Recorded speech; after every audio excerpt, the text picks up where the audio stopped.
ধন্যবাদ মাওলানা মাহমুদুল হাসানকে। এই পর্যায়ে আমাদের সামনে বক্তব্য নিয়ে আসছেন অত্র এলাকার অত্যন্ত সুপরিচিত ব্যক্তিত্ব জনাব মোহাম্মদ আক্তার হোসেন। জনাব মোহাম্মদ আক্তার হোসেন। বিসমিল্লাহির রহমানির রহিম।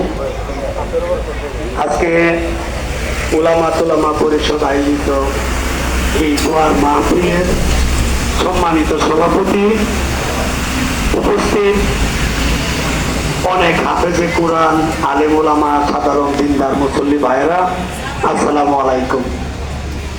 আমি সর্বপ্রথম আল্লাহ রাব্বুল আলামিনের কাছে শুকরিয়া আদায় করছি আমি জীবিত অবস্থায় এই মঞ্চে আপনাদের সামনে দাঁড়াইতে যেতে পারছি। এই ব্রাহ্মণবাড়িয়ার মাটিটা আওয়ামী লীগ সরকারের জন্য অত্যন্ত দুশ্মন একটা জেলা। এটা শুধু আলেম ওলামাদের কথা শুনে এই ব্রাহ্মণবাড়িয়ার মানুষ, এটাই আমাদের অপরাধ। আর এই অপরাধের কারণে আমার নামে হেফাজতে ইসলামের আন্দোলনে আমার 6 ভাই শহীদ হইল। প্রথম আসামি আমি।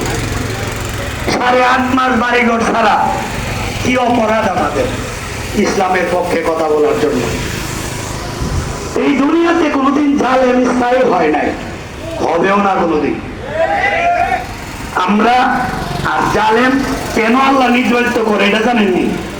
আমাদের মতো মানুষের পাপের কারণে।